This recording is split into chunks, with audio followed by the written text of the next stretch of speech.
இன்றைக்கி என்ன பார்க்க போகிறோன்னா சம்பா கோதுமை ரவை பொங்கல். இதுக்கு 1/4 கப் அளவுக்கு பைத்தம்பருப்பு எடுத்துகிட்டு வறுத்துக்கலாம் லைட் ப்ரௌன் ஆகிற வரைக்கும். அதை ஒரு குக்கரில் போட்டு கழுவிட்டு 1 டம்ளர் தண்ணி ஊற்றி வேக வச்சு எடுத்துக்கலாம் 2 விசில் விட்டு.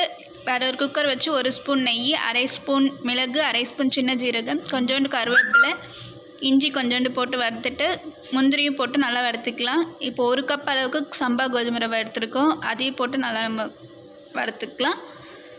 இப்போ இதை நல்லா வறுத்தோன்னே இப்போ நம்ம வேக வச்சு வச்சுருக்க பைத்தம்பருப்பு இது கூட சேர்த்து கிண்டி விட்டுக்கலாம். இதையும் நல்லா சேர்த்து நல்லா கிண்டி விட்டுட்டு இப்போ 1 ஸ்பூன் அளவுக்கு உப்பு சேர்த்துக்கலாம்.